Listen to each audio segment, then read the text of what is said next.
Well, thank you all for being here. It is April 20th, so we are on the last page of our syllabus here.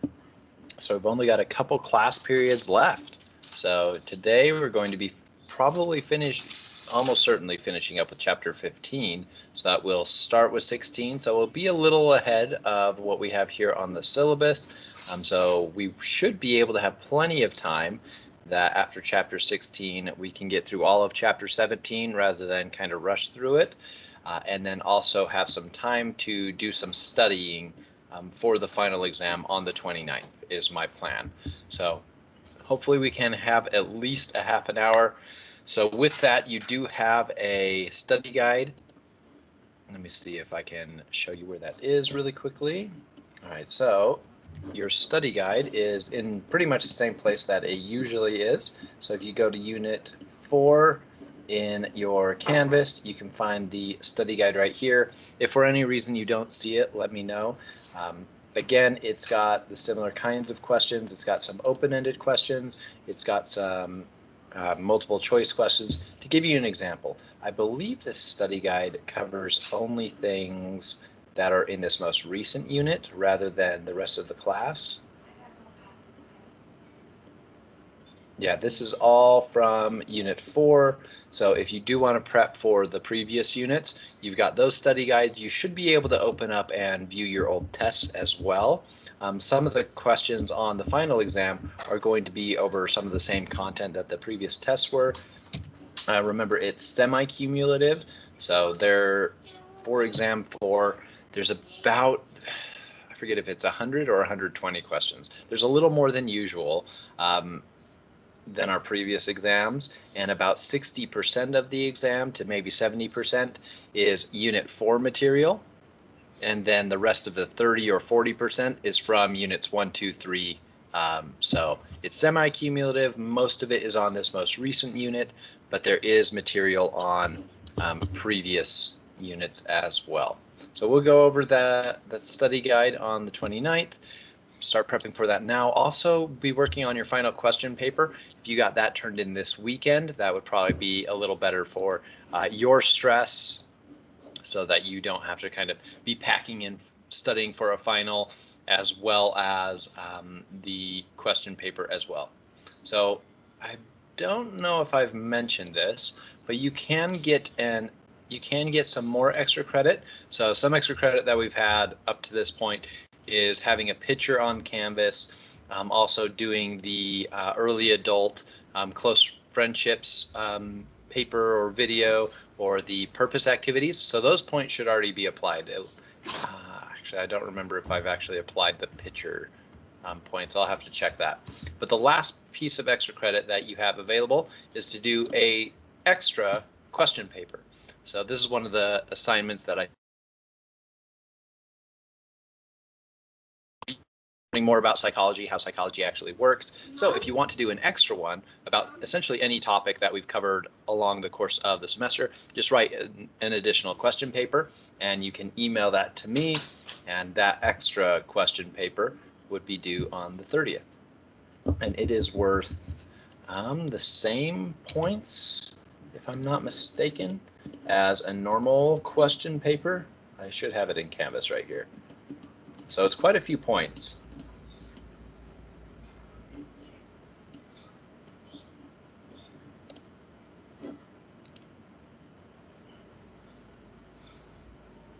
I'll double check what I have in my notes. Maybe it's in the syllabus. I'll check the syllabus.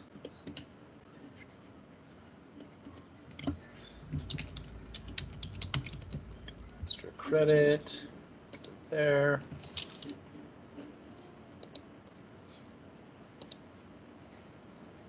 I need to double check what I had planned for the point value on that, because it looks like I didn't put it on Canvas, so that's my mistake. So do keep track of your points. You can use this to keep track of your points on the previous exams and kind of get an estimate of what your final grade in the class will be as well. So any questions with that, with logistics for the end of the class, with any of these things, your signature assignment and reflection paper, we talked about that a couple weeks ago. There's also a video of instructions online. So any questions with those things?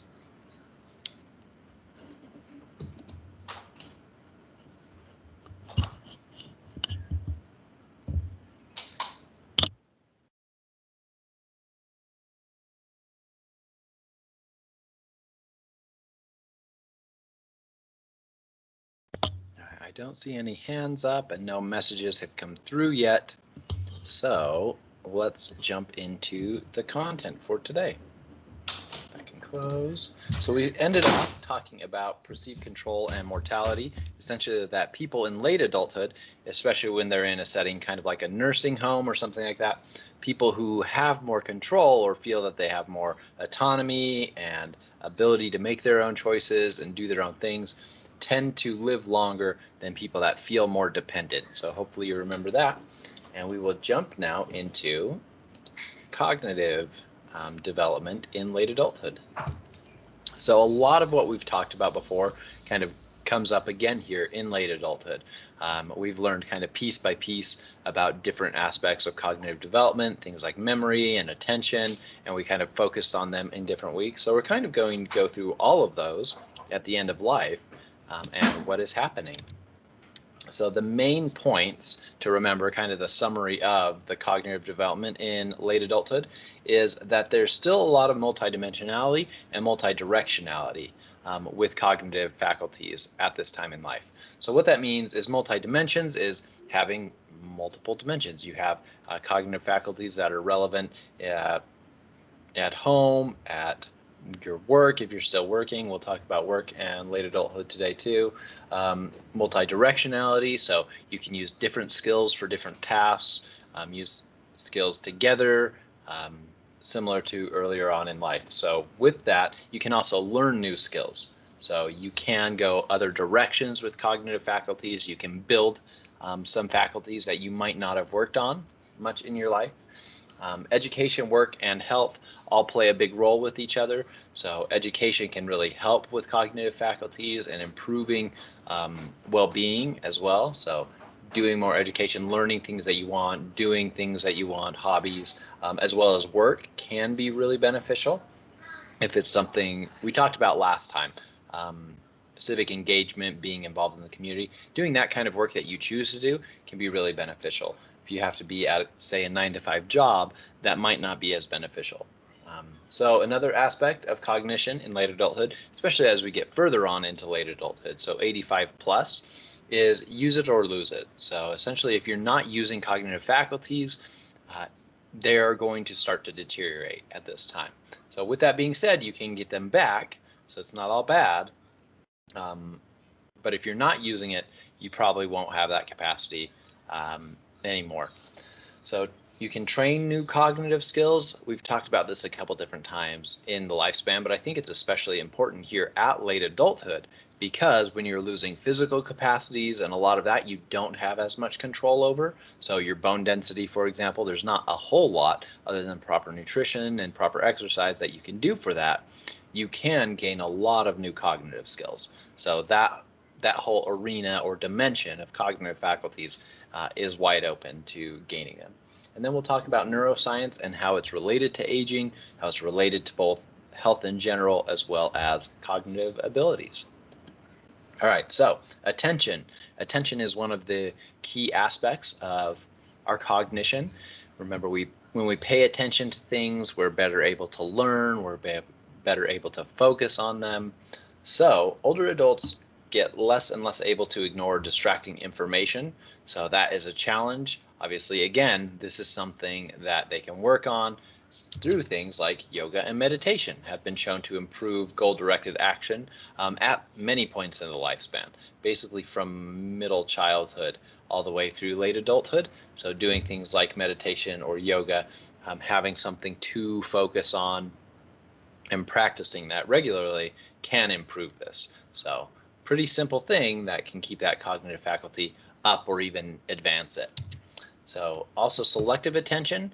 So hopefully you remember these definitions. We've talked about them many, many weeks ago, but they're here again. So selective attention is focusing on a specific aspect of something that's relevant while ignoring other things. So one conversation in a room with many conversations, that kind of thing is selectively attending. Sustained attention is focusing for a longer period of time. So for an entire lecture or for the entire movie or something like that.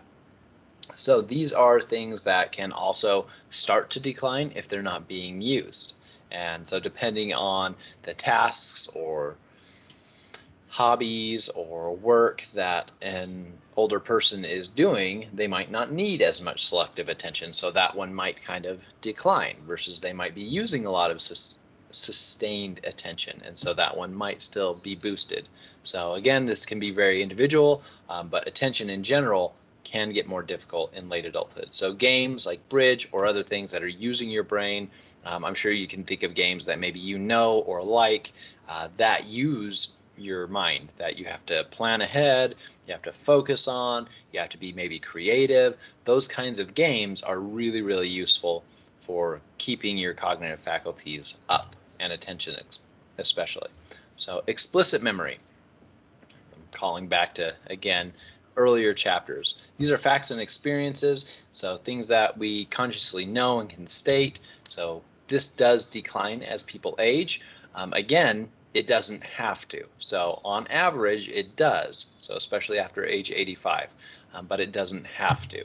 So episodic memory, that's specifically the retention of information about where and when things were happening. So an episode of your life, your wedding day, the day you graduated high school, those kinds of things could be episodic memories. Semantic memories is knowledge about how to do things or use things in the world. So how to ride a bike, other aspects of like knowledge you've gained from books as well. So these are under that umbrella as well of memory. And so they decline unless they're worked on again. So episodic memory, we've talked about this before in middle adulthood, as well as early adulthood. That essentially when you're having new experiences, you're going to be making more new episodic memories. So for an older person, if they're going through the same kind of schedule every week, every day, they're going to be very unlikely to make new episodic memories because every day or every week's pattern is really similar. So for me, an example of this is a lot of times my memories are tied to like my work schedule any given semester. So some semesters I teach like Monday, Wednesday, Friday. Sometimes I teach like Tuesday, Thursday. So some of my memories are actually tied to that same pattern. And I can't necessarily pinpoint that, oh, this thing happened in March or April or something like that. But I know it happened in this general semester. So that kind of thing happens with a lot of us. We make connections that are relevant. So if that pattern is always the same, you're not going to be necessarily making new episodic memories. What are some ways we talked about to make new episodic memories? I might have mentioned a few a minute ago. So what do you think? What can an older person do, let's say at 85, to create some new episodic memories?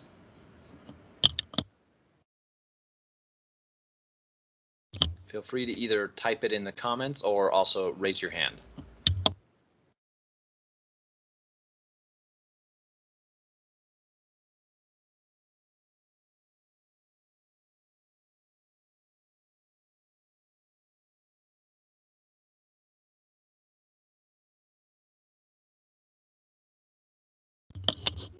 No, that's a good idea. Writing them down could be a good way to retain information that uses other parts of the memory as well. So you're making other connections with other networks that help you remember something that's written down. So that could definitely work for improving episodic memories. Very good. Any other ideas? Maybe something new or different that a person might do at, say, 85 that might create a new episodic memory.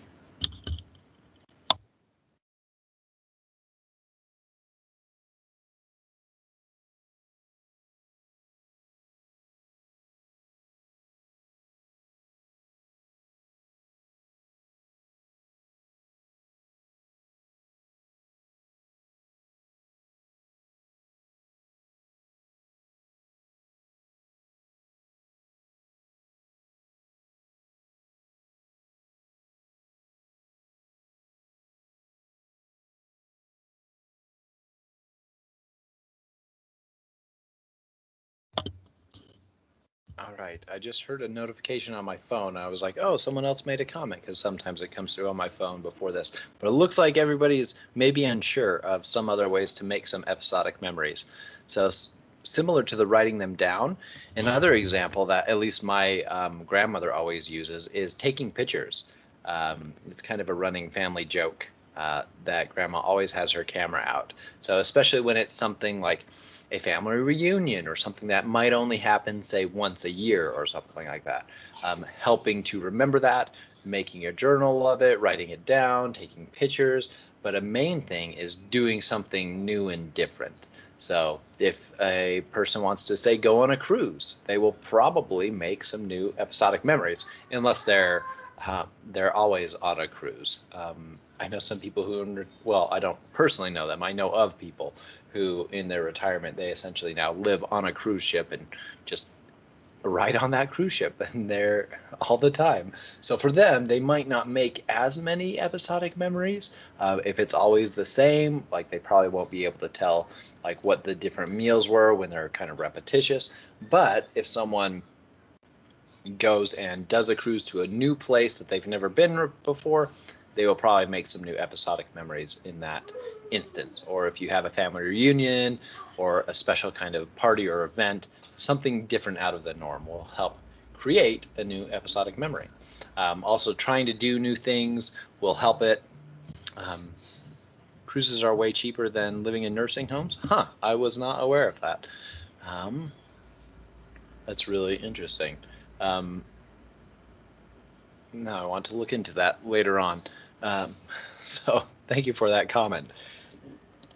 All right, so implicit memory is another aspect of memory that may decline in late adulthood. Again, as we talk about declining cognitive faculties, the older you get, the more likely these things are to decline on average. So 85 or so is kind of the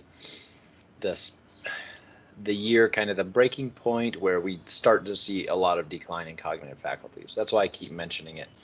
So with this, implicit memory is memory without conscious recollection, routine procedures. So riding a bike would actually fit better under implicit memory, even though I think I used it as semantic memory. So implicit memory of how to do certain things, how to start driving your car, so where the steering wheel is, where a shifter is, those kinds of things is implicit memory. So again, that can decline, especially in late adulthood. So reminding yourself, retraining yourself for specific skills is important, but this one's not going to be as affected by aging. So knowing how to use a spoon or driving a car, your actual ability to like physically remember where things are, like how to pick up and use a spoon, or where the steering wheel is, or the shifter is, that's not going to decline as much as you should expect things like episodic memory to decline. So with this, working memory and perceptual speed. So working memory is essentially, again, our conscious experience, that part in our conscious brain that we are working with, pulling up previous memories, working with new input. We see something, we kind of analyze it based on what happened before. I've often used the Inside Out, their big table with buttons from that movie, as an example of working memory. It's pretty close. So working memory and perceptual speeds decline as a person ages. So you're less able to hold as many pieces of information in working memory. It's a little slower to pull up previous memories, like those long-term memories. Again, working memory is something that you can work on. Games like the examples before can help with that. There's also a lot of specific apps to help people with their working memory. So doing those kinds of things can really help as you're aging to keep your working memory in place. So executive functioning, these are aspects that are using the prefrontal cortex. We've talked about early on in childhood, them developing. So with this, things like updating memory representations or replacing that old info with new info that's relevant, planning, goal setting, managing your emotions, a lot of these are connected to executive functioning. And so it can decline in older adulthood, but again, if you're working on them, they won't as much. So decision making is one aspect of executive functioning that seems to stick around pretty well, even if you're losing the capacity to say, set long-term goals and maybe follow those and keep your management and like monitoring your goal progress, that might decline as you age. But the actual decision making, it seems that there's not any loss of like speed or ability in making decisions in late adulthood. So not every aspect of executive function is going to be declining, but certain things um, like that goal setting and monitoring your goal setting and replacing old memories, that's going to be a little slower. All right, one aspect that is often put in with cognitive abilities is wisdom. And we've talked about wisdom and creativity a couple times. So wisdom is basically defined as this expert knowledge about practical aspects of life. So you might say it's very similar to street smarts or something like that. So with this, if you have wisdom, you're able to judge different real life situations and maybe give people advice about them or kind of know what to do. So with that, it used to be thought that this was a cognitive faculty that was developed over time, and that by the time a person got to middle adulthood or late adulthood, they either had wisdom or they didn't. The research has shown that that's not actually the case, that while this is wisdom, it actually develops earlier on in life than you might expect. So also high level of wisdom are rare. So if you take 10 people, it's not likely that more than say like 2 or 3 would actually rank really high on wisdom. The interesting thing about this, and I think I may have mentioned this in our chapters on adolescence and early adulthood, is that in late adolescence or early adulthood really seems to be longitudinally the time when people start to develop wisdom. And that if you don't start to develop wisdom then, it's very unlikely that you'll have wisdom later on in life. So a big key, basically the biggest factor in developing or not developing wisdom is life experiences. So you might be wise in the realm of how to uh, navigate a marriage or a divorce if that's something you've experienced. So there are other things rather than cognitive abilities. It actually is more related to like what you experience in your life. So if you've had a lot of different experiences in early adulthood or late adolescence, it's going to be a little more likely that you have wisdom.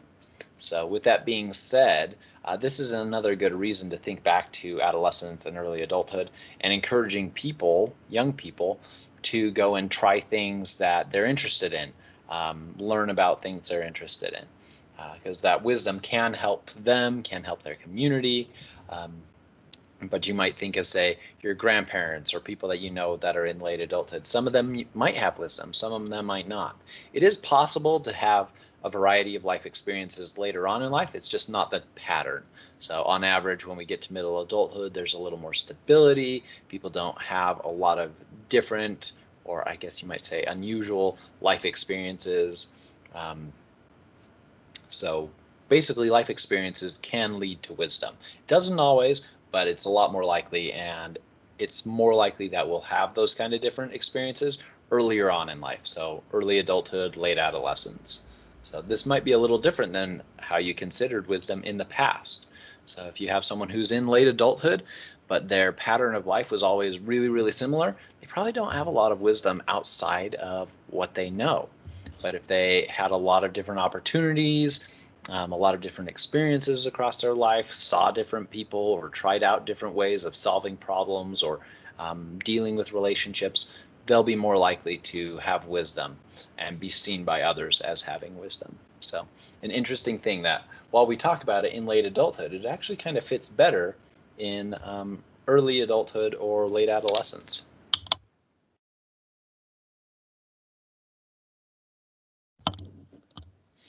All right, so we'll jump now to education.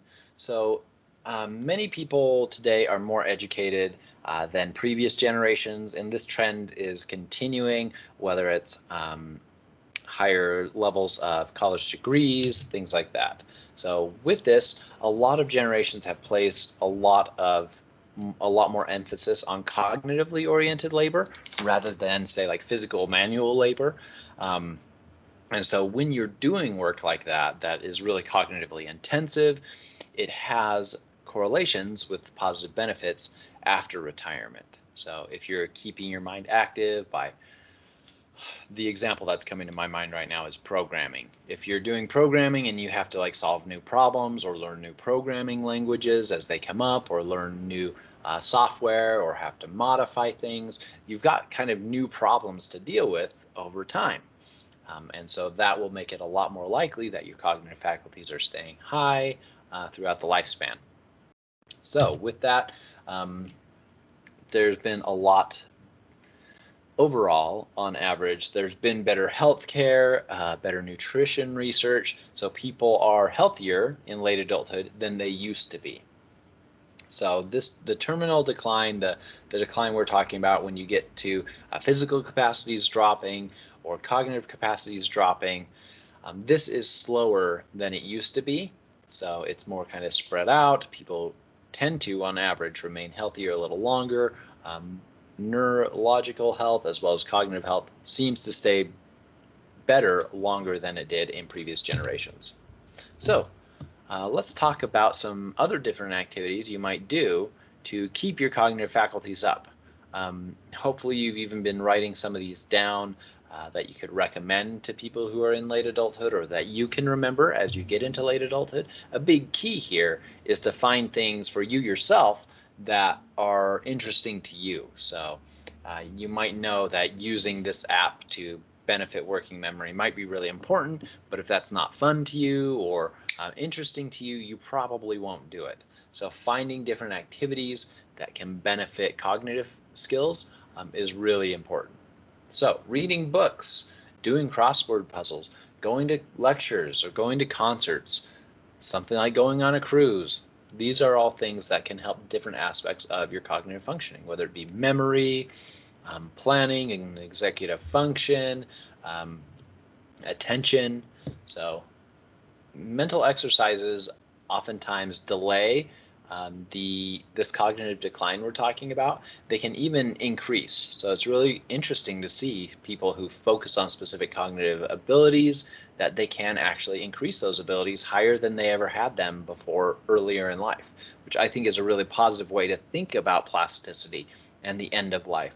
That while some of the physical capacities you're losing, you might not have as much care or control over, you can have a lot of control over these cognitive faculties. So also it's related to lowering the likelihood of developing Alzheimer's disease. Now there's other aspects of Alzheimer's disease we'll talk about too. It's linked to genetics, so as much as you do, it might not stop a person from getting Alzheimer's disease. So with this, the big thing is to improve those cognitive skills in older adults. With this, if you're not using your cognitive faculties, you're going to start losing that plasticity. Your brain is not going to be sending as much nutrients to building new connections in the axon branches and the dendrites. But if you're doing new things or trying these different skills or tasks, it's going to keep that plasticity up. Well, that's a cut off there at the bottom. Sorry about that. So also physical fitness training. So keeping your body healthy, doing things that are really good for the health of your neurons is really good. So we've talked about constricting blood vessels, that just tends to happen over time. That also constricts the blood flow and the nutrients going to the brain. So if you can reverse that or slow that down, that's going to be better for brain health too. These are some different kind of nutrition things to add. So omega-3 fatty oils. So those are really good for myelin in the brain. So yeah. All right, so let's talk a little bit more about cognitive neuroscience and the brain. So again, neuroscience looks at cognitive function. It looks like at the physical structures of the brain to figure out how everything works. How can we maintain things? How can we make things better? So changes in the brain, so neurological changes, connection changes, injuries can influence cognitive functioning.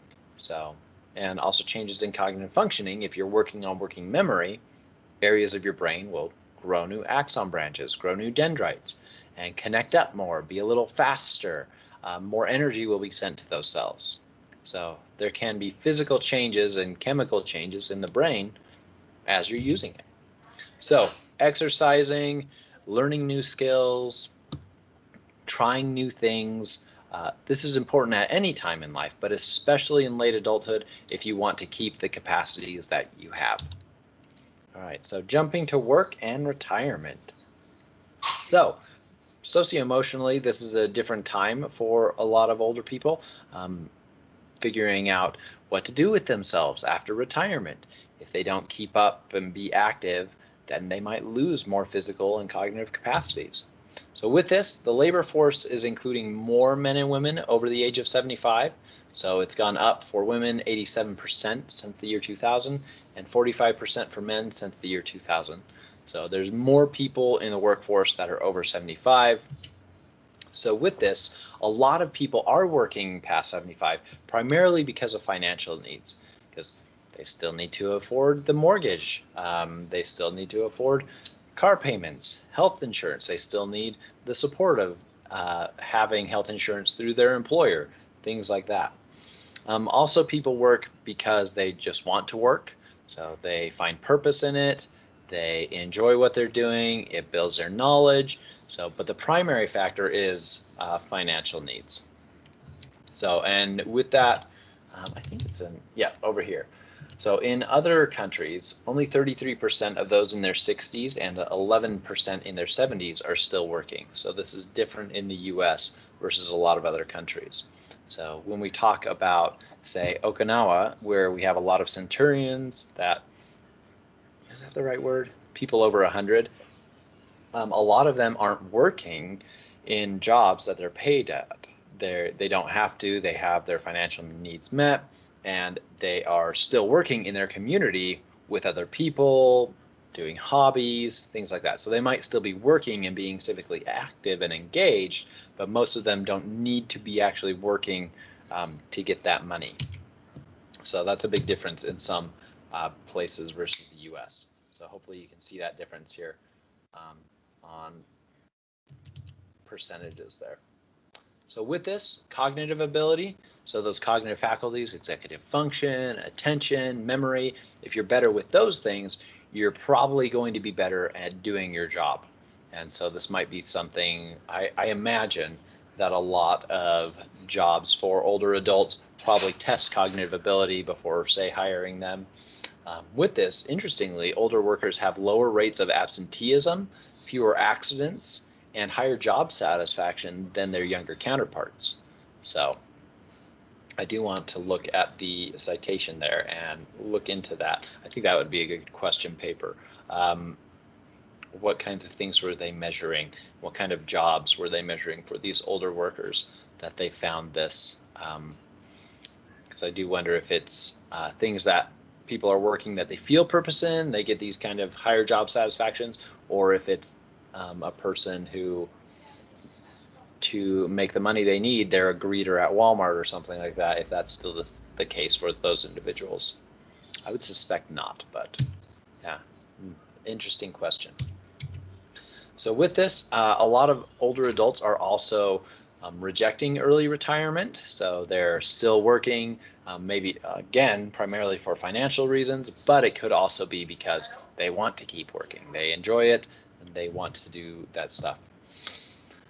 The same tasks, they still want to be generative, give back to people, and pass on the skills that they've gained over a long period of time. So older adults who do retire adjust best to retirement when they're physically healthy. So when there's not a lot of physical health problems, they can enjoy retirement better, they adjust to it better. When they have adequate income, which seems pretty self-explanatory, if you don't have to be worrying about going to work and making money, you can enjoy retirement. And if they're better educated as well. So those are all correlated with each other. So someone who's better educated is a little more likely to also have a little higher income as well as be a little more healthy, but it's not necessarily causal. Just because you have a higher education doesn't necessarily mean you're going to have a job where you had adequate income to prep for retirement. So with this, when they're more connected with their family and social networks, they are happier in retirement. So we've talked about this before. So doing things in the community, doing things with family, family reunions, things like that. That will lead to a lot higher well-being because other people matter, as we've talked about in the positive psych section of class last week. So they're more satisfied with their lives before retiring on average as well. And people who adjust best to retirement are a lot more flexible. So think about personality traits that we've talked about. If they're a little more flexible in their planning, they can do a lot better in retirement, especially when they're doing multiple things in retirement and they're still active in retirement. All right.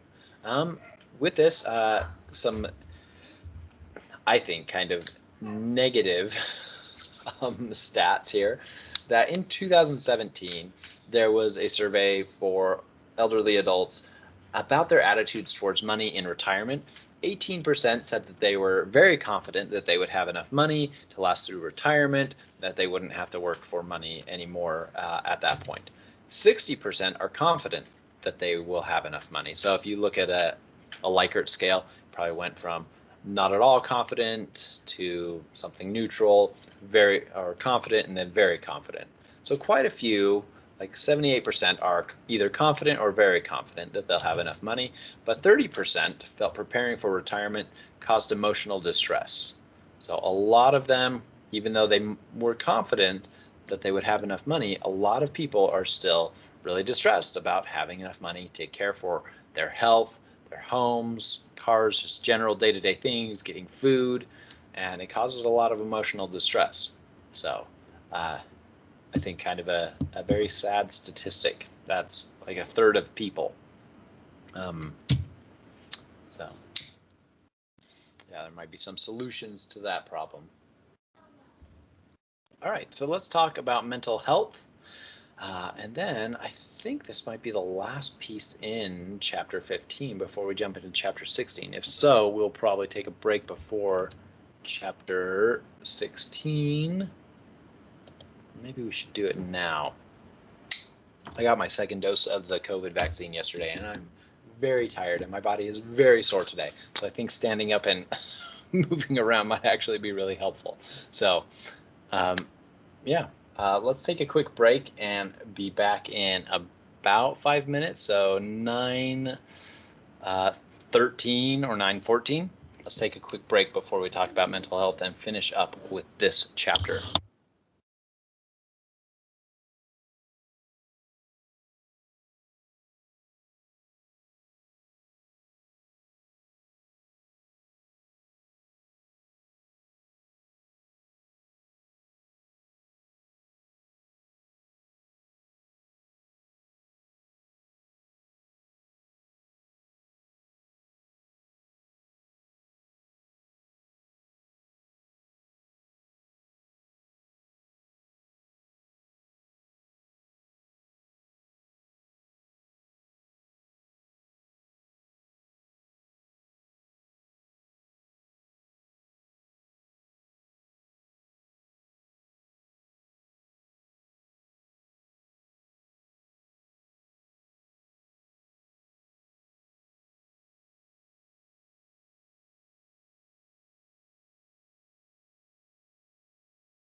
Sorry, that was a little longer than I planned, but running around the house to get more blood flowing was very helpful. So hopefully you had a useful little break. Let's get back to talking about late adulthood. So dementia. Dementia is a specific disease that it's a neurological disorders, and primarily it's deteriorating of a lot of different mental functions. So with this, 23% of women and 17% of men age 85 and older are at risk. So more women tend to have this. With this, part of that is because women tend to live longer than men. So if they're living longer and they're still at higher risk, more women will tend to get it.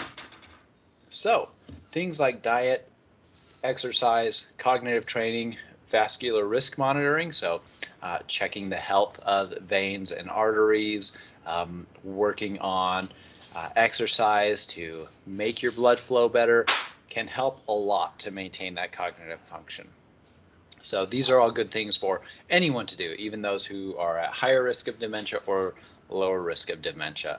So if your body is functioning well and getting the blood and the nutrients and the oxygen, everything that the neurons need, it's going to be a little less likely that you'll have this deterioration in your neurons. So Alzheimer's disease is a little different. It's a gradual deterioration of memory. So memory is usually one of the first things that's seen or recognized, but also reasoning, language, and even eventually physical function are deteriorating with Alzheimer's. So women are, again, more likely to develop Alzheimer's because they're living longer. So the longer you live, the higher you're at risk. So if they're living longer, they're going to be getting it a little more. So with this, it's mostly involving a deficiency of the brain messenger chemical acetylcholine. So that specific chemical in the brain is going to be a primary cause. So if it's not working as well as it should be, it's going to be higher likelihood. Also, amyloid plaques and neurofibrillary tangles, so basically other cells that are supporting the neurons, because the neurons don't just float there. I think we talked about this in like chapter 2, but it's been a while.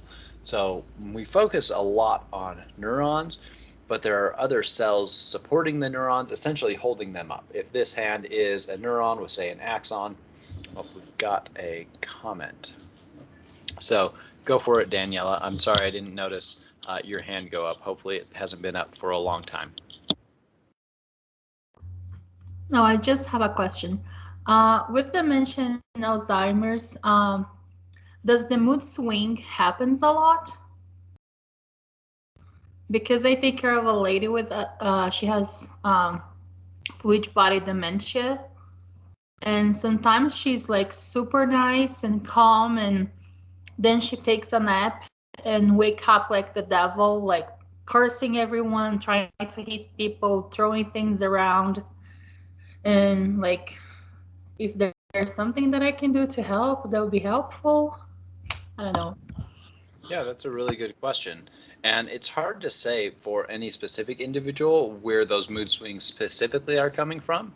Um, for example, this deterioration of mental functioning can also be happening in those emotion regulation centers of the brain. So for this person, it might be that. It might be that they're not able to regulate emotions as well. So if they feel a little upset, they act very upset. So it could be that. It could also be the recognition of loss of physical or mental capacities can be really traumatic. So it might be because of that too, or a combination of these things. So I can't say exactly what it is that's causing it for this individual. Probably a neurologist that they're going to might have a better idea of what exactly is leading this specific individual to those mood swings. But things that you can do to support are these same kinds of things. Additional exercise, proper diet, if they're open to doing cognitive training, those things will help. So it might not fix it entirely, but it'll at least maintain the capacities that they have. And doing more things like exercise and proper diet are going to be more likely to give the person's brain the things that it needs as well. And then here we've got a comment, sticking with routines really helps with dementia patients.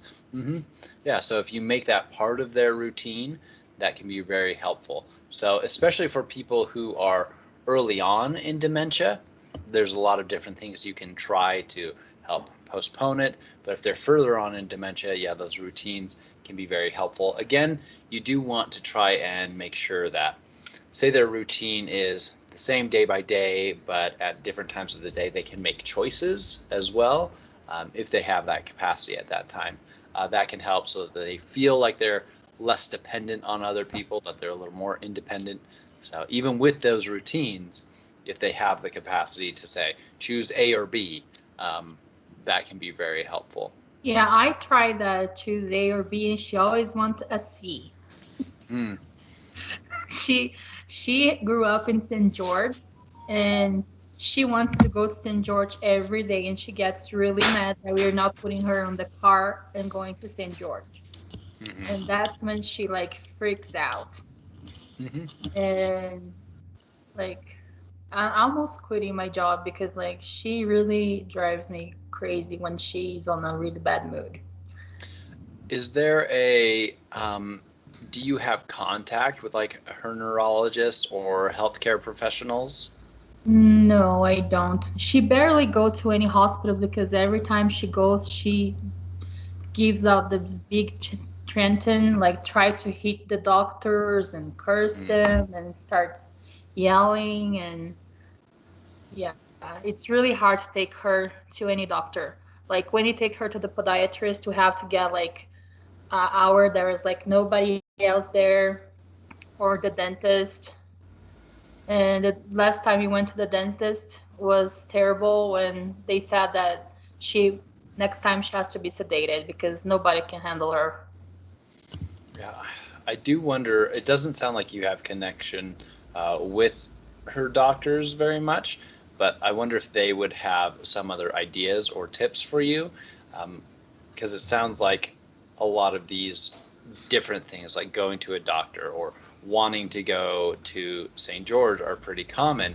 So other ways that they might suggest that you manage um, those kinds of disappointments, or ways to make it clear as part of a routine that that's maybe not an option, um, could be Yeah, helpful. we try to do that every day. We'll Hmm. keep trying. Hmm. Thank you. Yeah, definitely. Um, yeah, I don't know. I don't know if this would be helpful because, again, my specialty isn't in treating these patients. It's just knowing a little bit about all these neurological disorders. One thing, maybe having, say, a document, or say pictures, or kind of a flow chart of a routine. So also medicines as well. We've got a good comment here. Lorazepam might be helpful for this patient. So I don't know, again, if you have any choice or say in making changes to medicines for this Uh, individual, or if your boss does or something like that. Yeah, we maybe tried. having something with like a flow chart of, this is the day, these are kind of your choices, this is what's going to happen, so that it's clear the kinds of options that are there, and help having that routine, and then kind of from that understanding, so you don't have to every day be the bad guy maybe of saying, no, we can't go and do that. Um, I wonder if that would help. Yeah, Yeah, I'll good. try. Yeah, good questions. It can be really difficult, but because each individual, it has their own specific challenges. So if they're further deteriorated or less deteriorated, there's more or less things you could do. But yeah, definitely talking to someone who maybe has more control or more ideas for tips and care, like their neurologist, would be a really good idea too. So, or a question paper, maybe look up what to do for patients with dementia, some of the applied research there, see if any of it would apply, and you could even suggest it to change the treatment for this person. Yeah, very good question. Good idea. Yeah, sorry about that. That would be really challenging. All right, I think we got through most of the information on Alzheimer's. Yeah, a lot of these challenges or problems are linked to specific genes as well. So while you might be doing things like proper nutrition, cognitive training, if you're still at a higher likelihood, you might still get Alzheimer's or dementia.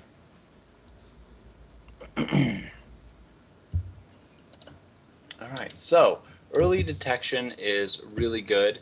So mild cognitive impairment is that transitional state between these cognitive changes of more normal aging and disease. So if you can detect things like dementia or Alzheimer's earlier on, you can work and focus, say, with the neurologist on specific skills or tasks to help maintain those kinds of functions over time. Again, this can be difficult, especially if someone's not going to the doctor regularly, or family members can't recognize if this is normal aging or is this the beginning of a disease. So it's usually not necessarily, a person's not necessarily going into a neurologist until it gets really bad and it's obvious to the people around them. So detecting that earlier is better. Then we have those challenges of the costs of things like fMRIs. It's not going to necessarily be something that just anybody can go in and get done really quickly as a piece of preventative medicine, whereas maybe it should be. So with this, for Alzheimer's disease, there are a lot of drug treatments. There's a lot of research, both in this and dementia. So if you want to, there's a lot of neurological research, medical research. So PsycInfo, if you search there, you could probably find some things. But through our libraries, links to other journals, you might want to use Google Scholar if you are going to do, say, a question paper on these topics, because a lot of it's going to come also from medicine. And some PsycInfo stuff also will bring up neurology journals, but it focuses mostly on psychology. So if you want to get any of that medicine research, Google Scholar would probably be a better option for searching that. So other ideas for caring for people with Alzheimer's disease are supporting them emotionally and physically. It can be really draining for caregivers, for family. It can be really challenging. So there are these services like you're talking about that provide temporary relief for those caring with people with disabilities or illnesses. So this can be anything from a few days stay at a place to a nurse coming and caring for a couple hours for a patient, those kinds of things. There's a wide range of options there. And so figuring out what works best for a family, what works best for the patient, is useful. It's not like an overall, this is the best way to do it. So Parkinson's disease is another neurodegenerative disease as well. So muscle tremors, slowing of movement, and partial facial paralysis are common signs here. Oh, have we gone over time? No, okay. For a second there, I was thinking that 11 or 9:20 was the end of class. My cognitive faculties are not as high right now after not sleeping well. So sorry about that. So with this, degeneration of dopamine-producing brain neurons is a big key factor for Parkinson's disease. There's a lot of different treatments available. Again, for most of these neurodegenerative diseases, catching them earlier is going to be better. So let's watch this last video, and this will be our last point in chapter 15, and then we'll move on to chapter 16.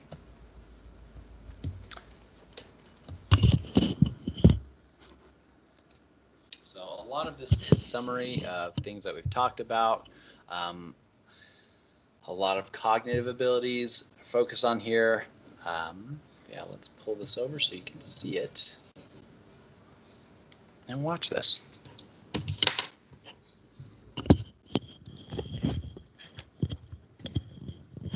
Later adulthood, old, aged, elderly, the winter season life, a biological reality that has relatively no human control. While few cultures will disagree, most will state that old age is typically defined as being age 65 and older. What we often don't want to think about until the years are upon us is how aging will affect us. With a decreased respiratory system, aging adults are more susceptible to being out of breath, not having enough oxygen and gas exchange, and they're more susceptible to respiratory infections. Circulation issues can often lead to either high or low blood pressure issues.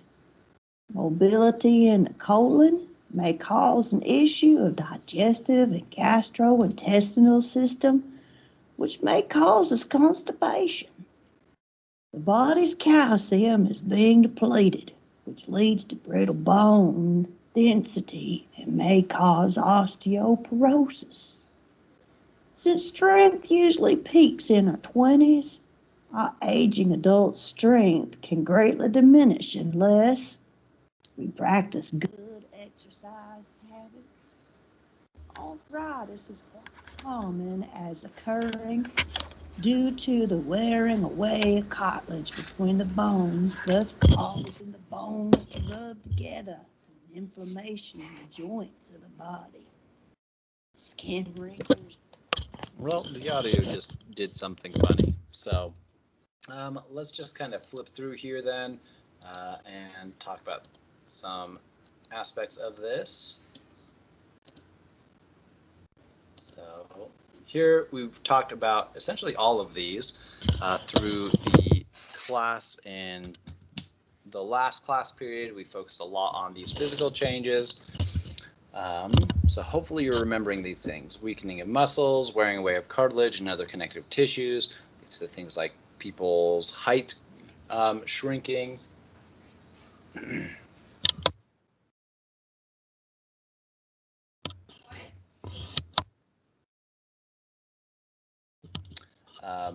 So, sorry, I just had to yell. There's a cat stuck in one of the rooms. So, cognitive capacities and fluid and crystallized intelligence. We watched that in middle adulthood, that fluid intelligence can also often increase. Crystallized intelligence, things like what you're learning over time, that's also increasing.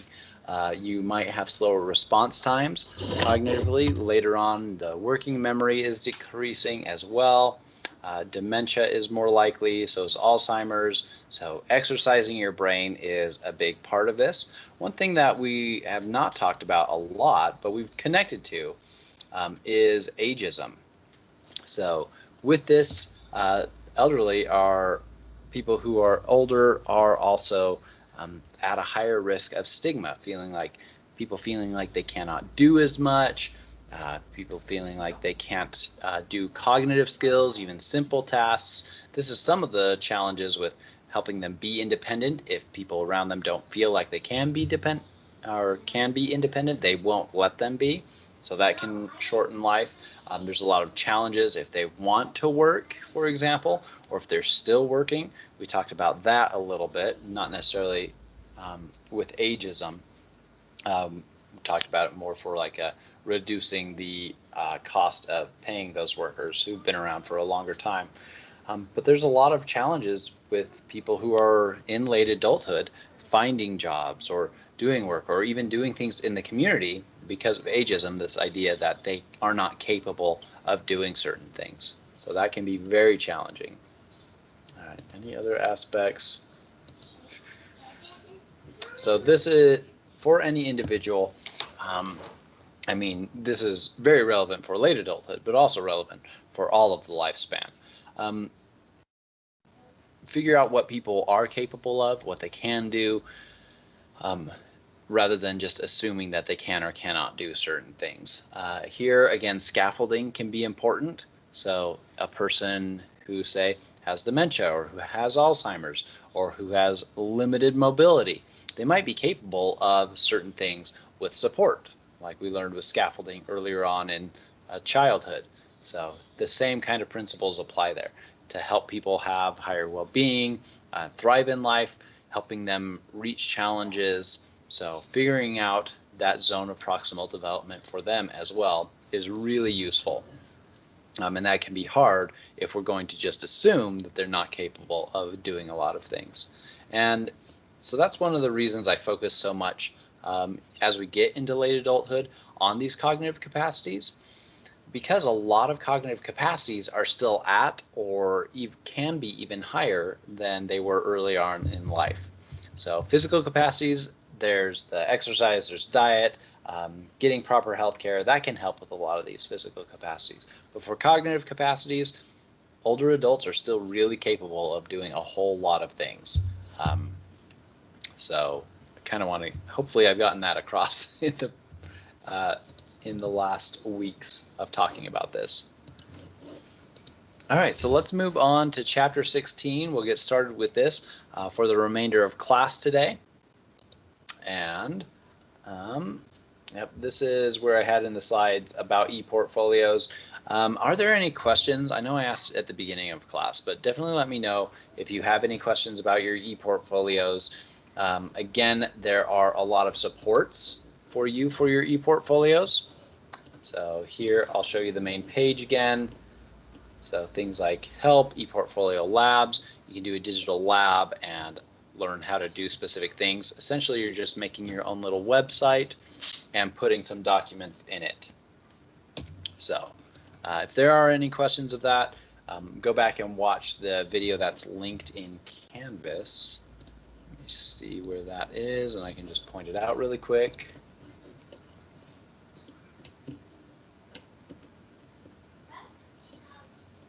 Here we go, the ePortfolio instructions. If you're still confused about ePortfolio, even after we discussed it in class a few weeks ago, come here, watch this video. If I mention any due dates in there, ignore that because this is for a previous semester. All right, I see a question here from you. Go for it. I know you sent me an email as well about e-portfolios. Have you been able to do one of those, get in contact with someone?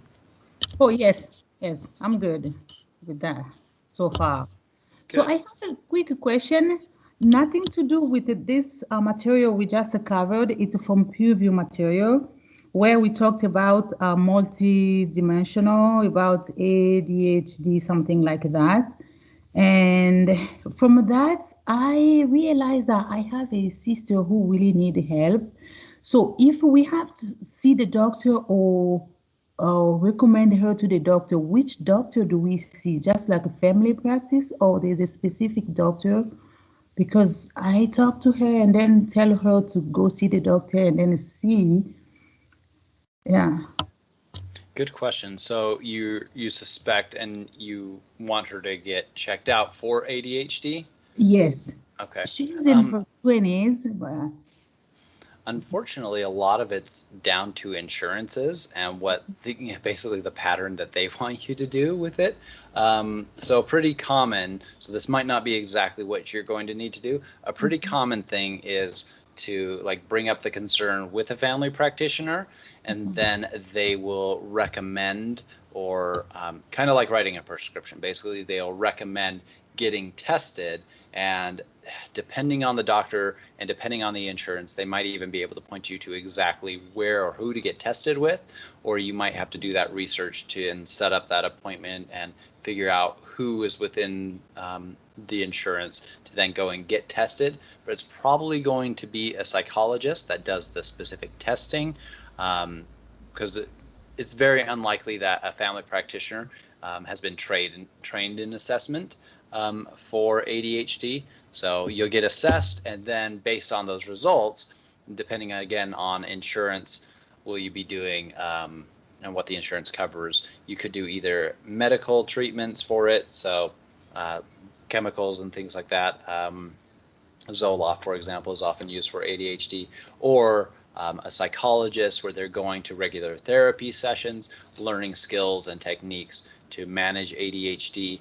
But yeah, the first step is I would first probably read over your insurance, see if mental health care is covered, what kinds of services are covered. From that, you might be able to tell if you can just go straight yourself to getting tested, but that'll be basically the first test. Whether you need a recommendation from your family practitioner to get tested, or you can do that testing just on your own, like setting up an appointment, would be the first step. Yeah, sorry, there's no This is exactly how to do it step by step because a lot of it's really dependent on insurances. So, Okay, thank you. yeah, hopefully that helps though.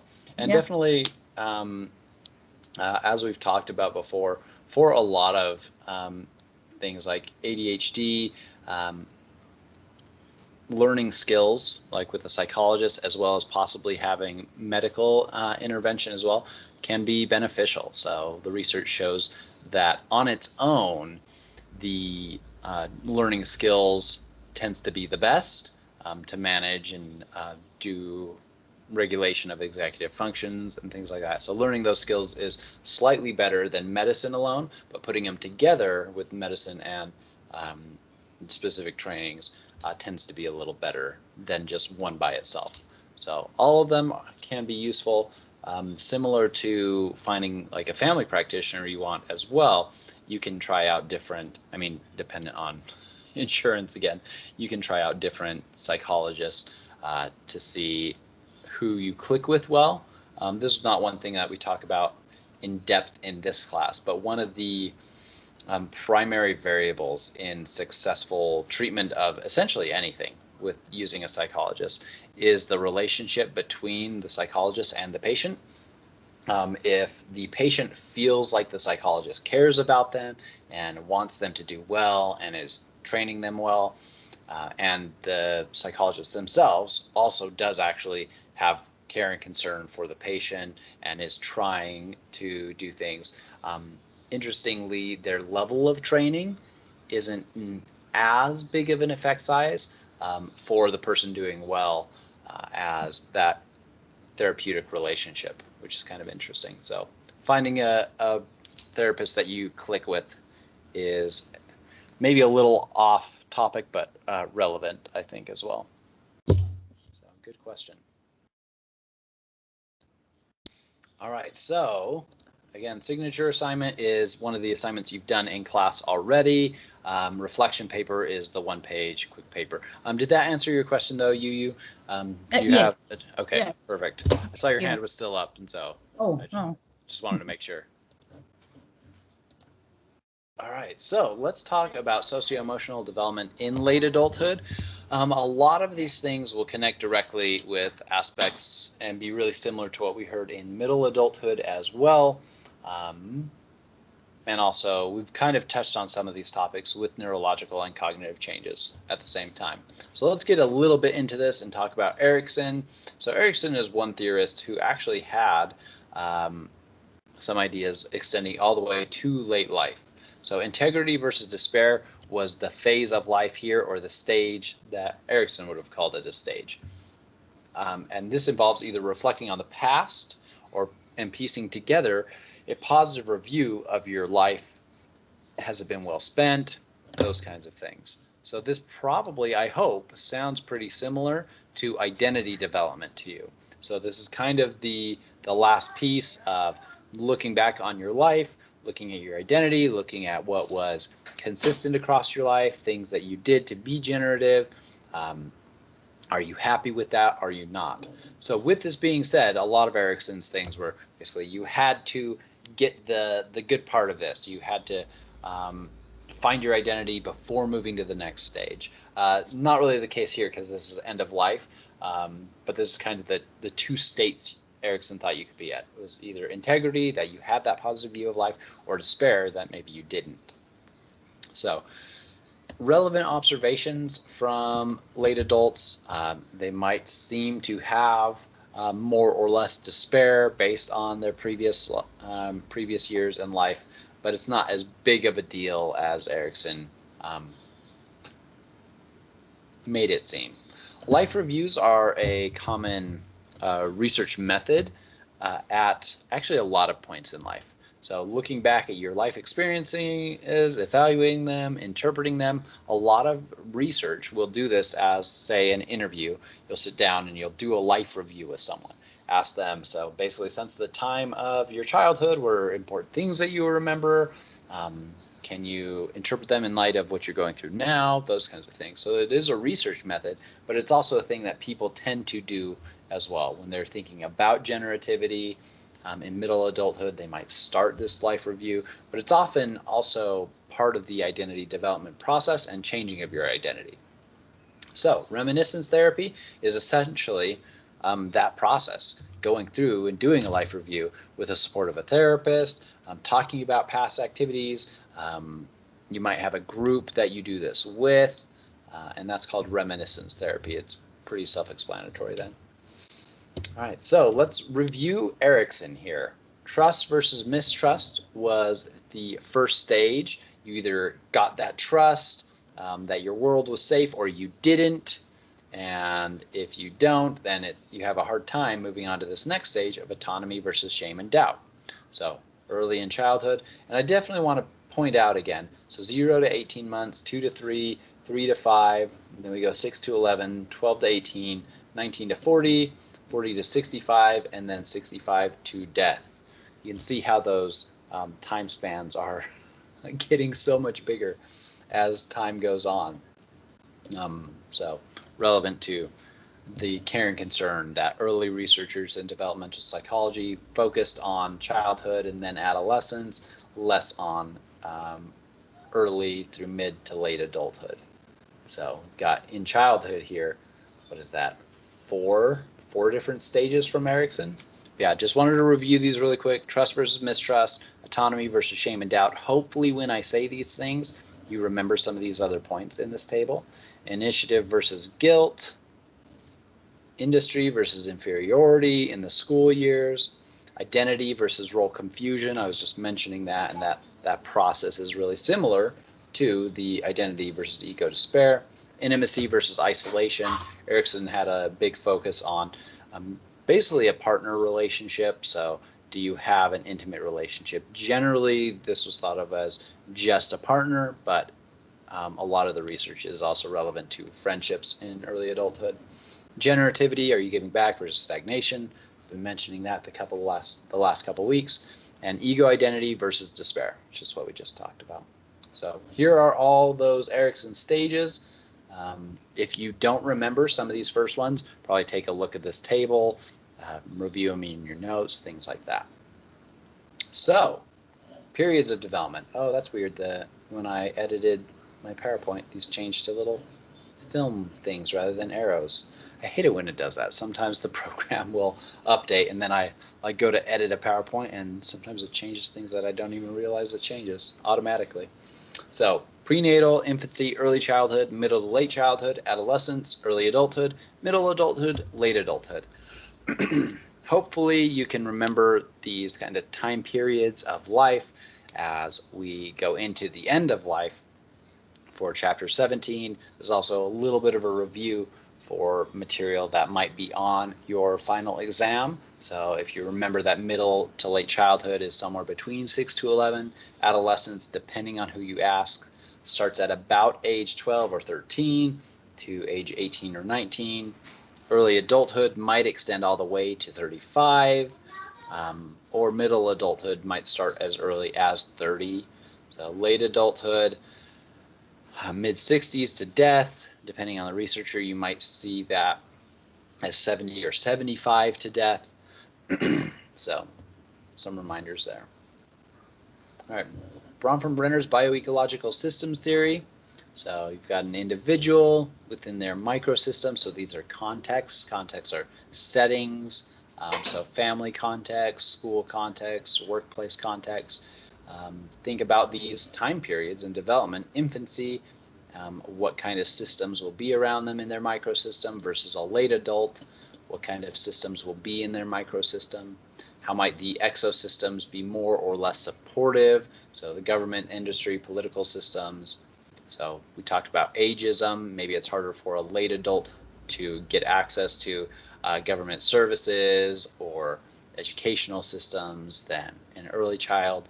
So hopefully as you go through and you study and you're reviewing the lifespan, you think about these kinds of models and these images and these time periods and how things are different and what you've learned up to this point about early adulthood or early childhood or late adulthood and all these time periods, and see that over time these systems around a person might stay the same or might change. The macro system, for example, probably will stay the same unless you're moving to a very different culture and place. Learner's developmental systems theory, very similar in basic ideas to Bronfenbrenner's, just kind of imaged a different way. So review these, review and think about developmental cascades as we go into socio-emotional development, sociocultural theory, and the zone of proximal development. We talked about that earlier today. So let's do this activity first thing next time we come to class. We have like seconds left in class, so we're not going to do this today. And then we'll jump into socio-emotional development for late adults. So let me know in emails or here in the chat after class if you have any additional questions. Hopefully these periods of development and these overarching developmental theories are familiar to you. You can make connections to your own life and the examples in your notes as we go into finishing up with learning about lifespan development. So have a great day. I'll see you on Thursday. Hey Brian, I have a question. Not about the class, but is the reflection paper and the what is the other one? The signature assignment? Signature assignment. They're not the same thing then. Correct. They're both linked to each other. The signature assignment is some assignment that you've done in class, probably a question paper that you've done that you think shows your work in the class, that demonstrates things that you've learned or skills that you've gained. So that's the signature assignment. So you don't need to do a new one. It's just one that you've already done that you think really demonstrates, hey, this was good work I did. The reflection paper is reflecting on that assignment as well as the class as a whole. So that's the one you write, is the reflection paper. So it's just one page basically. I thought it was the same thing, and I wrote it yesterday and I already sent it. So that's fine. I mean, it should allow you to resubmit things. So with that, you've got to put the signature assignment and the reflection paper on your ePortfolio, and then include those documents. Actually, I think I've got it over here. So here, signature assignment and reflection paper in Canvas. What you'll do is basically upload the signature assignment, which is probably one of your question papers, the reflection paper, which is like the one-page reflection, and then also include a comment for your ePortfolio link. Okay. So if you've already written the reflection paper, you're good. Just resubmit and include the signature assignment and then also your link to your ePortfolio. Yeah, I sent my second question paper as well yesterday. Perfect. I probably won't get those actually graded until the week before final exams because they're due here. So I probably won't grade them till like Saturday at the earliest. Can I put like my second question paper with my signature as my signature paper? Okay. Yeah, definitely. Even though you haven't got a grade, if you feel like it really demonstrates things that you've learned in the class well, that would be perfect. Because I did my own trypophobia, which is like a phobia of like clusters and like holes and stuff, and I have that. So I did my own that, and so I did like, I read like 2 researches about it, and then I felt like I expressed more of myself and the knowledge that I gained from the research instead of quoting the research. So I think that might be the best one to use as a signature assignment, maybe. Yeah, that sounds perfect. Really good idea. Okay. Okay, thank you. Yeah, for sure. And have a good rest of your day. You too, thanks. Yeah. Oh no, I had the recording going that whole time. Should have stopped it.